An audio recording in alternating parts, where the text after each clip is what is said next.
क्या क्या है एक बार शॉर्ट में देख लेते हैं। पहला ओवरव्यू ऑफ C++, दूसरा ऑब्जेक्ट ओरिएंटेड प्रोग्राम, तीसरा क्लास एंड सब्जेक्ट, चौथा एरे, पांचवा में स्टैक, क्विक, लिंक लिस्ट, छठा में डेटाबेस कॉन्सेप्ट, सातवां में SQL, आठवां में कम्युनिकेशन एंड नेटवर्क कॉन्सेप्ट। चलिए आज देखते हैं हम लोग सिलेबस पे, देखते हैं क्लास 12 का। ठीक है, आज हम लोग कंप्यूटर साइंस का सिलेबस देखेंगे, क्या होता है, कौन कौन से टॉपिक आएंगे, कौन कौन से यूनिट आएंगे, कैसे पढ़ना है। ठीक है सर, तो कहोगे सर आप तो बहुत लेट से पढ़ा रहे हो। देखो मैं लेट नहीं किया, हमारा जो गवर्नमेंट है उसी ने सिलेबस लेट से जारी किया, और जारी अभी तक किया ही नहीं कंप्यूटर का, ये पिछले साल का ही सिलेबस है। हमने कब से वेट कर रहा हूँ कि सिलेबस कब से जारी करें और हम कब से पढ़ाना चालू करें, पर हमारा गवर्नमेंट सिलेबस कंप्यूटर के अलावा सारे सब्जेक्ट को जारी कर दिया है सिलेबस, लेकिन कंप्यूटर का किया ही नहीं है। ठीक है, तो अब इसका मतलब समझ जाओ कि आपका अब कंप्यूटर का नया सिलेबस नहीं आएगा, आपको पुराना ही सिलेबस से पढ़ना है। ठीक है, तो चलिए हम लोग सिलेबस देखते हैं। चलिए सबसे पहले आपको कुछ सिलेबस दिया हुआ है जिसमें आपका 8 टॉपिक है। देखिए आपका सिलेबस दिया हुआ है, उस सिलेबस में कितने टॉपिक है हमारा 8। मैं आपको जेन्युइन के लिए मैं आपको दिखा दे रहा हूँ कि ये देखिए जेक बोर्ड का सिलेबस है, ये आपको नीचे लिंक पे मिल जाएगा, आप डाउनलोड करके देख सकते हैं। ठीक है, चलिए आगे डिस्कस करते हैं। आपका सबसे पहला चैप्टर है ओवरव्यू ऑफ C++। अब ये क्या होता है, आपको C++ के बारे में जानना है कि C+ क्या होता है, कैसे उसकी प्रोग्राम लिखे जाते हैं, कैसे काम करता है। ठीक है, जैसे हम अगर प्रोग्राम लिखेंगे तो कैसे लिखते हैं, तो C++ का कुछ अपना लिखने का तरीका होता है। पहला क्या तरीका होता है, ये लिखता है star include studio .h, star include math, ये एक सिंटेक्स होता है, इसका लिखने का तरीका होता है। तो वही चीज आपको पढ़ना है C++ में कि ये क्या होता है, क्या इसका प्रोग्राम लिखने का तरीका है, कैसे कि कौन कौन से टॉपिक कहाँ पे होते हैं। ठीक है, दूसरा बात करते हैं ऑब्जेक्ट ओरिएंटेड प्रोग्राम। अब ये क्या होता है, इसी को शॉर्ट में कहा जाता है UFS, यानी ये कंप्यूटर की प्रोग्राम का बेसिक होता है। यानी आपको यहीं से पता चलेगा कि प्रोग्राम हम बनाते कैसे C++ में, स्ट्रक्चर क्या है, कहाँ पे उसको इनिशियलाइज करते हैं, कहाँ पे डिक्लेयर करते हैं, कहाँ पे वेरिएबल को ऐड करते हैं, कहाँ पे आउटपुट लेने के लिए कोड लिखते हैं, आपको पूरी स्ट्रक्चर इसमें पढ़नी रहती है। ठीक है, उसके बाद बात करते हैं क्लास एंड ऑब्जेक्ट, थर्ड पे। अब क्लास एंड ऑब्जेक्ट क्या होता है, क्लास देखो प्रोग्राम जब लिखोगे तो तुम वहां पे बताओगे ना कि ये चीज को यहाँ पे रख रहा हूँ। जैसे मान लो एक स्कूल है, स्कूल समझो, यानी आपका C++ हो गया आपका एक स्कूल। मान लो कि आपका C++ हो गया एक स्कूल, तो स्कूल का एक ढांचा होता है ना, स्ट्रक्चर, कि स्कूल का बिल्डिंग को इस तरह बनाना है, मेन गेट इधर से रखना है, एग्जिट यहाँ पे रखना है, यहाँ पे प्रिंसिपल को ऑफिस रखना है। तो वही होता है आपका ऑब्जेक्ट ओरिएंटेड प्रोग्राम में, आपको क्या करेगा, पूरा C++ का स्ट्रक्चर रहेगा, यानी कैसे पूरी उसकी प्रोग्राम लिखना है, किसको कहाँ पे इनिशियलाइज करना है, कहाँ पे डिक्लेयर करना है। ठीक है, तो सेम समझो कि स्कूल की तरह स्कूल का बिल्डिंग कैसे बनाना है, कहाँ पे किसको रखना है। उसके बाद होता है क्लास एंड ऑब्जेक्ट। अब देखो स्कूल में तुम अगर बनाओगे तो उसमें तो क्लास रखोगे ना, क्लास 1 क्लास 2, क्यों रखोगे, तब तो तुम पता चल पाएगा ना कि किस बच्चे का कौन से क्लास के हैं और कौन सा बच्चा कहाँ पे पढ़ेगा। ठीक है, क्लास हो गया। अब क्लास के अंदर देखो एक ऑब्जेक्ट है। अब मान लो हर क्लास के अंदर बच्चे रहेंगे ना, बेंच रहेगा, डेस्क रहेगा, तो वही कहलाता है ऑब्जेक्ट। यानी जब आप क्लास में प्रोग्राम लिखोगे तो वहां पे सबको अपना अपना ऑब्जेक्ट का नाम दोगे। यानी अगर हम किसी का डेटा लिख रहे हैं, क्लास के एक डेटा लिख रहे हैं, तो वहाँ पे ऑब्जेक्ट का अलग अलग नाम देगा ना, टीचर का नाम अलग रहेगा, स्टूडेंट का नाम अलग रहेगा, वहाँ पे जो मटेरियल्स, तो वही होता है ऑब्जेक्ट एंड क्लास। यानी पूरी चीज आपको उसमें प्रोग्राम में डिक्लेयर करना है, हर अलग अलग चीज को, और वो भी पार्ट बाय पार्ट। ठीक है, बात करते हैं, नेक्स्ट करते हैं एरे।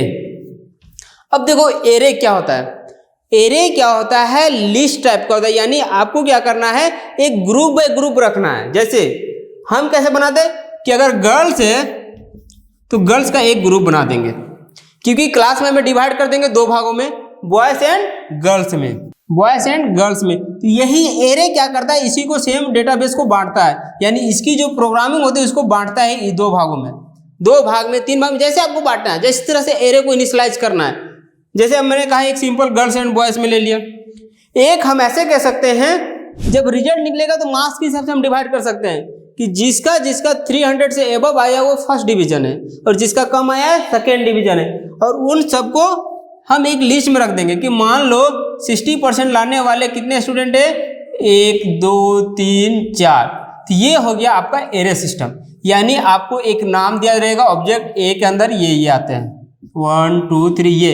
तो ये एरे का एक नियम होता है, यानी क्या आपको ग्रुप में रखना रहता है डेटा को। ठीक है, हम आपको जनरल भाषा में बताते हैं, हम लोग जब पढ़ेंगे तो हम उसको प्रोग्राम के थ्रू देखेंगे। ठीक है, लास्ट एक है, उसके बाद नीचे है 5 नंबर में स्टैक क्विक लिंक। अब ये क्या होता है ये आपको जानना बहुत जरूरी है। अब ये क्या होता है, अब स्टैक क्या होता है, स्टैक क्विक लिंक लिस्ट, ये तीनों एक ही होता है, लेकिन बस क्या होता है जो आप डेटा डालोगे उसको एक फॉर्म में डालना रहता है। जैसे मान लो एक किताब रखते हैं, ठीक है, किताब 10 किताब रखते हैं, तो 10 किताब में 1 2 3 4 5 ये 10 किताब। अब इसको अगर एक बाय एक रखते हैं, पहला नंबर को नीचे रखें, दूसरा को उसके ऊपर, तीसरा को इसके ऊपर, चौथा को ऊपर इसके ऊपर। अब जब हम इसको निकालेंगे तो पहले कौन निकलेगा, ये, ठीक है, उसके बाद ये। तो क्या हुआ कि ये लास्ट में आया, ये बुक लास्ट में आया, लेकिन निकल कब रहा है, फर्स्ट में। तो यही होता है स्टैक, यानी इसी को कहते हैं LIFO and FIFO. LIFO and FIFO, last in first output, यानी ये लास्ट में गया लेकिन फर्स्ट में बाहर आ गया। और ये क्या हुआ, लास्ट में गया है, सबसे फर्स्ट गया है लेकिन लास्ट में आ रहा है। तो यही होता है डेटा को मैनेज करना। यानी कोई भी चीज़ आप जब इंटर करोगे कंप्यूटर में तो किसको कब ले जा रहे हो और कब उसको बाहर निकाल रहे हो, तो ये तीनों होता है। स्टैक में एक होता है लिफो और क्विक में होता है FIFO, last in first output और फर्स्ट इन फर्स्ट आउटपुट। ठीक है, तो यही होता है, आपको इसमें पढ़ना रहता है कि डेटा को आप किस तरह से अंदर ले जाओगे और किस तरह से निकालोगे। ठीक है, उसके बाद अब जब डेटा को अंदर ले गया तो अब डेटाबेस कॉन्सेप्ट, इसमें क्या है कि जब आप डेटा को अंदर ले जा रहे हो तो अब डेटाबेस को मैनेज करना भी है आपको। कैसे वहां पे रखोगे, कंप्यूटर में कैसे रखोगे, कहाँ पे स्टोर करोगे, किस तरह से उसका क्या आईडी दोगे, कैसे फिर उसको बाद रिटर्न लोगे। तो ये होता है आपको डेटाबेस कॉन्सेप्ट में, यानी आपको डेटा को पूरा मैनेज करना सीखना है। ठीक है, जैसे एक स्कूल का पूरा हम डेटा लेते हैं जिसमें वो स्टूडेंट का पूरा इन्फॉर्मेशन है, कौन स्टूडेंट, टीचर की इन्फॉर्मेशन है, टीचर की कितनी सैलरी है, स्टूडेंट कितना फी पे करता है, ठीक है, कितना इलेक्ट्रिसिटी बिल होता है, तो उन सारे डेटा को आपको मैनेज करना है। यही होता है डेटाबेस कॉन्सेप्ट, उसमें यही सिखाया जाता है। ठीक है, उसके बाद एक है एसक्यूएल। अब एसक्यूएल क्या होती है, एसक्यूएल का फुल फॉर्म होता है, बात करते हैं एसक्यूएल। एसक्यूएल का क्या फुल फॉर्म होता है, स्ट्रक्चर क्यूरी लैंग्वेज। यानी तुमने तो डेटा इंटर ले लिया, डेटाबेस में डाल भी दिया, सीख भी गया, लेकिन उस डेटा को यहाँ पे देखो क्या लिखा हुआ है, स्ट्रक्चर। स्ट्रक्चर मीन्स एक सिस्टमेटिक ढंग से रखना है। मान लो कि आप मान लो कि रोल नंबर 1 है, 2 है, 3 है, 4 है, तो ये क्या हुआ, स्ट्रक्चर रोल नंबर, क्योंकि 1 के बाद 2 आ रहा है, 2 के बाद 3, तो आप ये क्या होता है, स्ट्रक्चर। यानी आपको पूरा एक सिस्टमेटिक ढंग से डेटा को मैनेज करके रखना है। ठीक है, ऐसा नहीं कि आपको उठपटांग भर देना फिर बाद में खोजते खोजते पता चल जाएगा। ठीक है, तो यही कहलाता है स्ट्रक्चर, यानी आपको डेटा को किस तरह से स्ट्रक्चर करके रखोगे वो आपको देखना रहता है। उसके बाद 8 में है कम्युनिकेशन एंड नेटवर्क कॉन्सेप्ट। अब डेटा को तो आपने रख लिया, अब क्या करोगे, ऑनलाइन किसी को भेजोगे ना डेटा को, ठीक है, या किसी से हम बात करते हैं, तो यही होता है, आपको इंटरनेट के थ्रू आपको नेटवर्क में शेयर करना है डेटा को। कैसे आप डेटा को अब एक जगह से दूसरी जगह भेजोगे, किस तरह से, कौन सा फॉर्म में भेजोगे, या मान लो कोई भी डेटा हम लोग ऑनलाइन रजिस्ट्रेशन करवाते हैं, तो कैसे ऑनलाइन रजिस्ट्रेशन होता है। ठीक है, देखते हो हम लोग ऑनलाइन रजिस्ट्रेशन करते हैं, लेकिन जब भी फॉर्म फाइनल हो जाता है तो देखना एक स्ट्रक्चर फॉर्म में मिलता है, हमें फॉर्मेट में मिलता है। तो यही होता है क्या, जो आप रजिस्ट्रेशन कर रहे हो वो क्या रहता है, आपको यहाँ से यहाँ तक में आपको करके रखा हुआ है। ठीक है, रजिस्ट्रेशन यानी कोड लिख के रखा हुआ है।